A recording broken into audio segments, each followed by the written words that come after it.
Hi, I'm Peter Beinart, and here for another installment of our Fault Lines podcast. Hi, I'm Daniel Gordis here with Peter for this Fault Lines discussion. We take issues that are of importance to the Jewish world and the Jewish state, try to engage in civil and civic discourse, showing that great conversations can happen over really significant fault lines. Hi, this is Daniel Gordis. Welcome back to the podcast that Peter Beinart and I are doing on a whole array of issues about issues facing the Jewish people, the state of Israel, American Jewish life, and so forth. We're calling our series Fault Lines, in large measure because Peter and I have been having a fairly public conversation for a number of years. And while we have continued to learn from each other, we remain in very different positions on a whole array of subjects. But I think we're both proud of the fact that we've been able to conduct the discourse in a very civil kind of a way.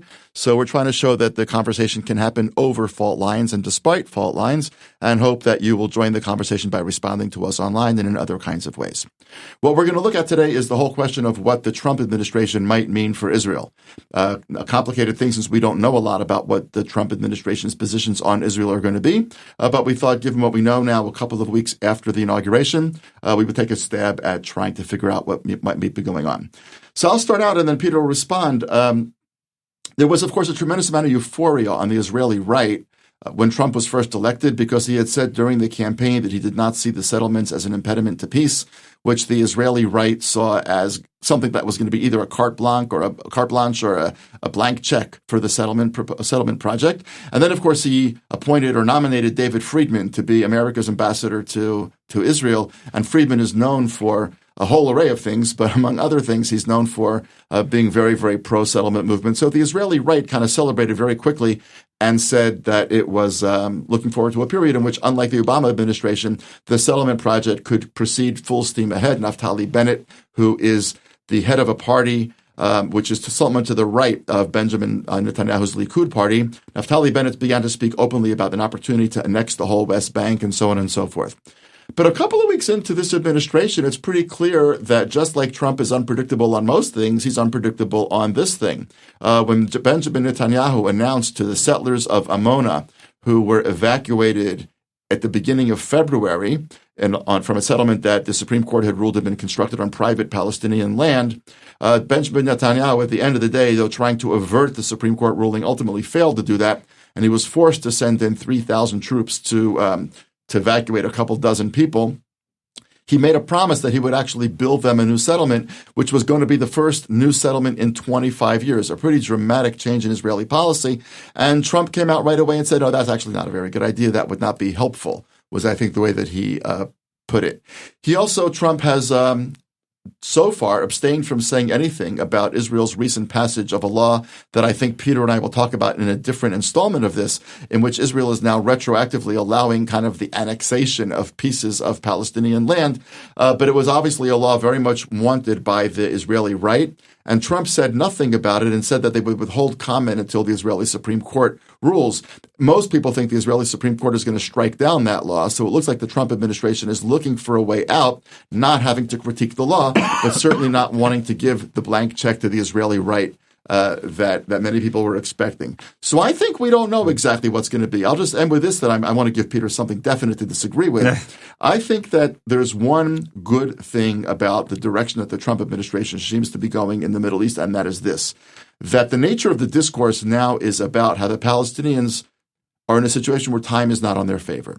Since 1967, Peter will, of course, disagree with this, but my perspective is fundamentally that Israel has made overtures for peace at a whole array of junctures, and that the one consistent thing has been that the Palestinians have not been interested, in the very same way, by the way, that the Arabs around Israel were not interested in the Peel Commission decision in 1936 to divide the land, or the 1947 decision by the United Nations to divide the land. Whatever public promises have been made that they want to move towards this two-state solution, the Palestinians, I believe, have been able to play a very clever game of saying that publicly, but in terms of their own community, naming squares after suicide bombers, naming a square after the mastermind of the Munich Olympics, and so on and so forth. And I think just Trump's announcement that, guys, time is not on your side. We're calling your bluff. We're going to do certain things here, and at the end of the day, you're going to be called to the table to accept a deal or not accept a deal. What that deal is, anybody knows. God, nobody knows. But I think the change in discourse, I personally think, is a valuable one, as long as it does not become a blank check for the Israeli right, because that, I think, would be a grave endangering both of Palestinians in the area, but even more importantly to me, a great danger to Israel's democracy.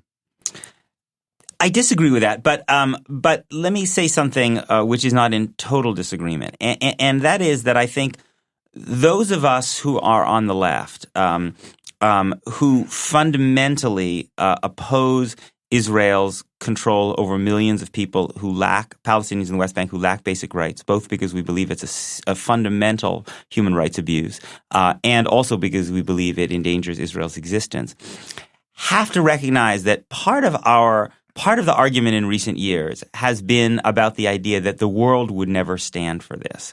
And this was very much in line with one of Barack Obama's kind of signature phrases. He liked to quote Martin Luther King as saying, "The arc of the moral universe is long, but it bends towards justice." And I think in this context, what I think a lot of people meant was that there was a growing consensus in the West that holding millions of people in colonial subjugation, which is how West Bank Palestinians are held, they're colonial in a very classic sense, which is they're subjects of Israel but not citizens of Israel, ultimately is untenable in the 21st century.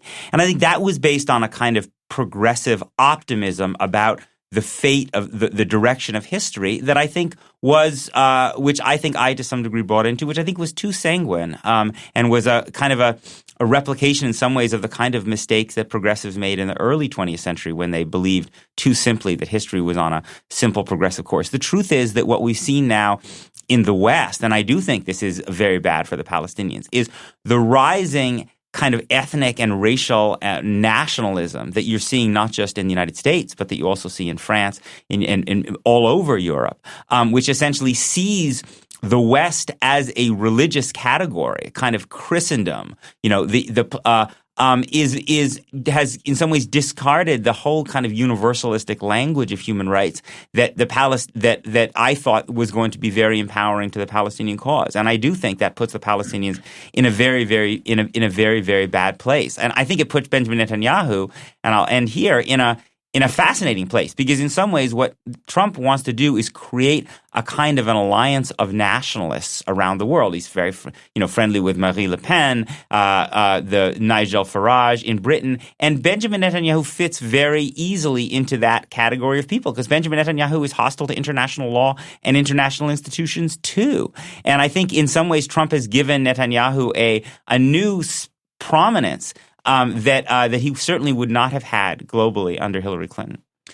Well, without getting to the question of whether Benjamin Netanyahu is opposed to all sorts of Western values, which I don't necessarily think that he is, I think actually he has been boxed into a very uncomfortable position even as we speak, and his position is actually much weaker under Trump than it was under Obama in a certain kind of a way, because under Obama he could actually have his party and everybody to the right pushing back against what they saw as a hostile American administration.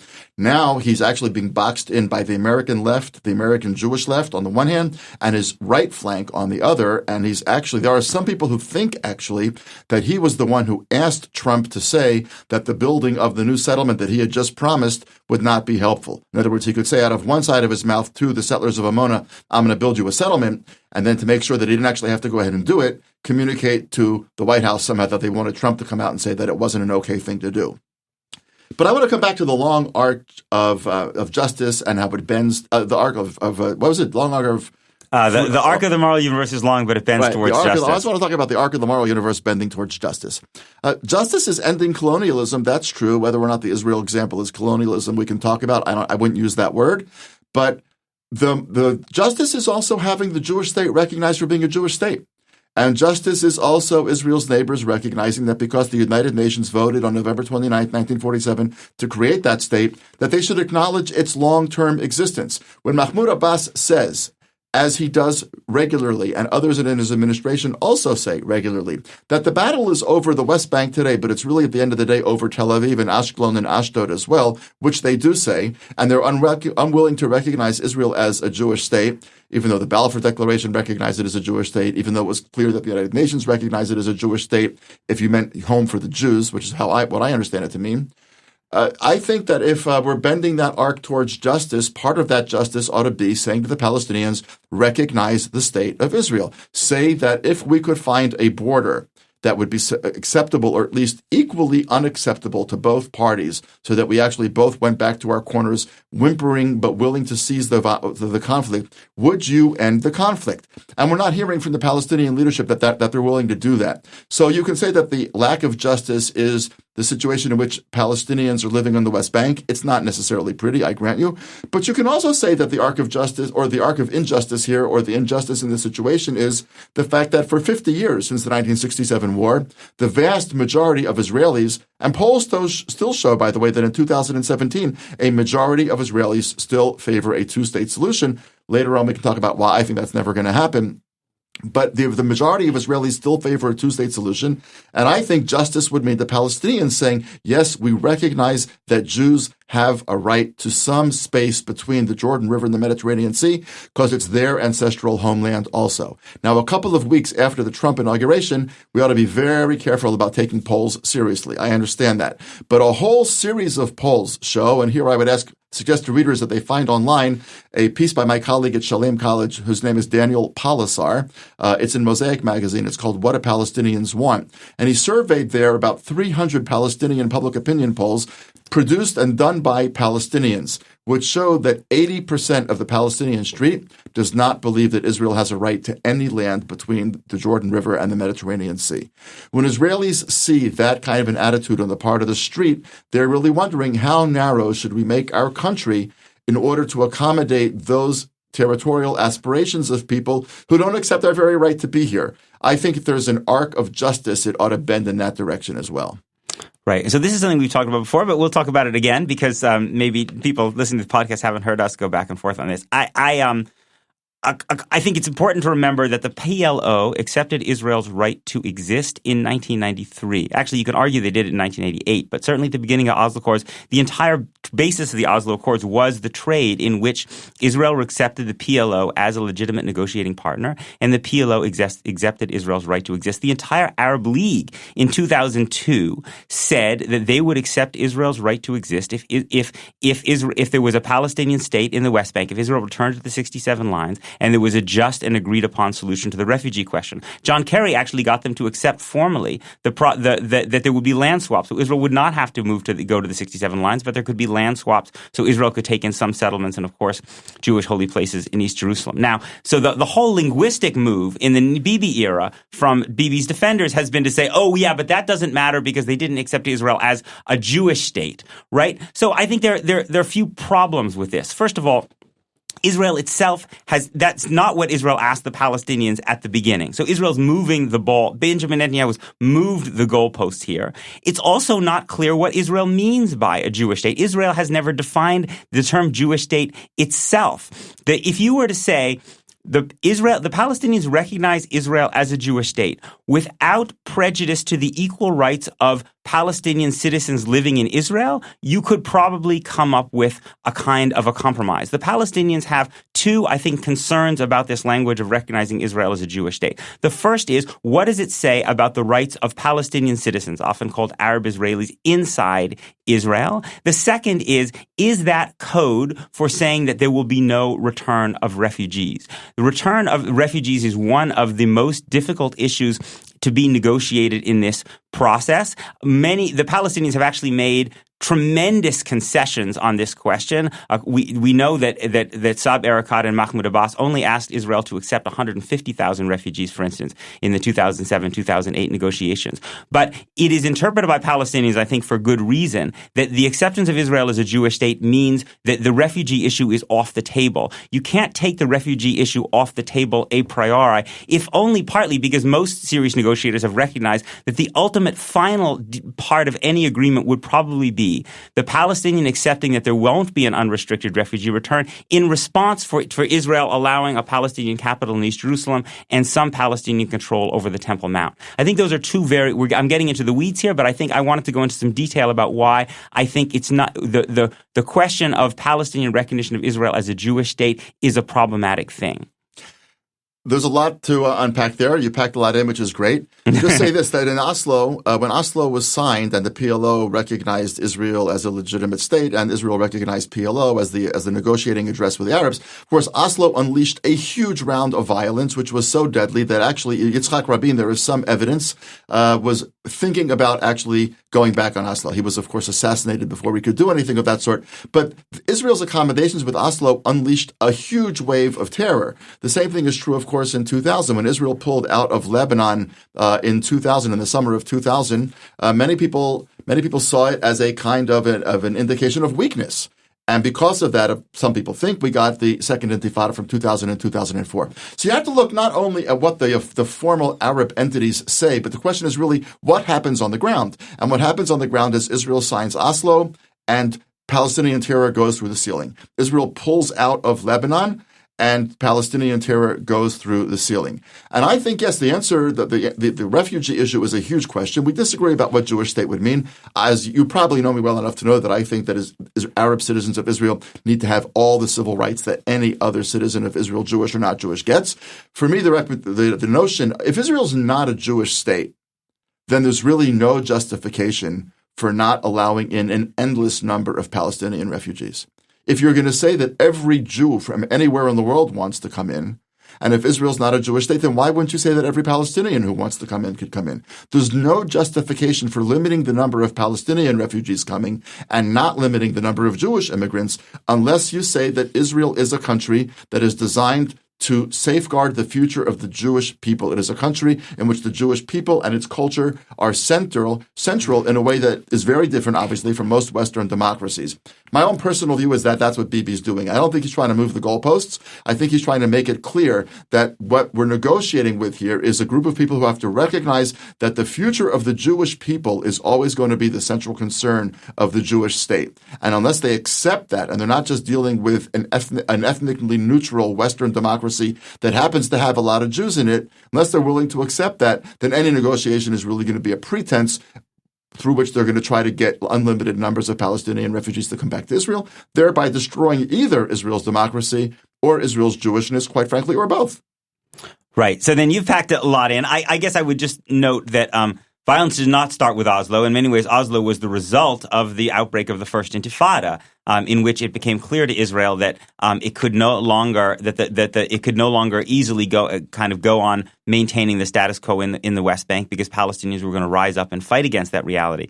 It's definitely true that the violence, the terrorism of the 1990s moved Israeli politics to the right and soured a lot of Israelis. It's also true that the settlement building process soured a lot of Palestinians on the promise of Oslo. I mean, if you talk to a lot of Israelis believe that they were duped in Oslo because of the terrorism that followed. Most Palestinians believe that they were duped in Oslo because they signed an agreement that allowed Israel to continue to build settlements even as they were negotiating over the terms of a final agreement. I would just say, just to your last point, which is a really, really fundamental one that I think we should talk about at a later question, I think the question of how you justify a state that privileges Jews over non-Jews, which Israel does. You just gave a good example of how it does that. It does that in its immigration policy. I can go to Israel and become a citizen on day one, yet a Palestinian who was actually born inside what is Israel, like Mahmoud Abbas, who was born in Sfat, cannot return to Israel and become a citizen. That, from the perspective of liberal democracy, is deeply, deeply problematic. I think that, to me, that is the question of how you can ask Palestinian citizens to accept what is, in some important ways, a kind of second-class citizenship because they are in a state that has Jewish symbols when they themselves are symbols that don't represent them because they're not Jews. To me, that makes it all the more important morally for the justification of Israel that there be a Palestinian state too. It seems to me you're in a stronger claim to be able to say that Palestinians should accept living in a Jewish state which has Jewish symbols if there is also a Palestinian state next door that has Palestinian symbols and has a preferential immigration policy for Palestinians. That's part of why I believe that in Zionism's own terms, the Palestinian self-determination and national liberation is important for the moral justification of the Zionist project. Well, I'm completely on record as supporting a two-state solution, and for the same exact reasons that you say. I think that Israel should support a Palestinian state, which I don't think is going to happen, and we can talk about that in a separate episode, what we think really will happen on the West Bank. But in an ideal world, I agree with you completely. that if there's going to be a state in which Jews are privileged in the sense that their culture, their tradition, their religion, their language, their symbols are front and center, then by all means, absolutely the Palestinians should have exactly the same thing right next door. Why it appears to be that the Jews will be much more amenable to Arabs continuing to live in their state than the Arabs would be to Jews living in their state is a question altogether. But fundamentally, I agree with you. The saddest part of this whole story is that I don't think we're moving in that direction. You'll say we're not moving in that direction because of the settlement project, and I'll say we're not moving in that direction because the cement really is hardening after 50 years since the 67 war, and the Palestinians have not made, I think, significant accommodations to move it forward. But that's another conversation. Right. And we should have a conversation about what happens if there's no two-state solution, I think. I think we decided we were going to end these conversations just with a quick note of something that we would suggest people watch or read. And so let me just quickly, because we've been talking about Israeli policy in the West Bank, recommend a book by someone I think very highly of, who's an academic at UC San Diego named Gerson Shafir, who has a new book out, which is called A Half Century of Occupation. I just happened to look through the galleys. I think it does a really wonderful job of explaining what this occupation actually looks like at ground level, how it emerged over time, and whether there's any possibility of undoing it. So, A Half Century of Occupation by Gerson Shafir. That's my recommendation. And mine would be Dennis Ross's The Missing Piece, in which Dennis Ross, who worked for a variety of administrations, including the Clinton administration, tries to lay out why he thinks the peace process never really resulted in concrete results. It's a fantastic book. He's a wonderful diplomat and a great writer. Anybody who reads through that book will, I think, have a very great appreciation of the complexities of this and why it's gone the way it's gone.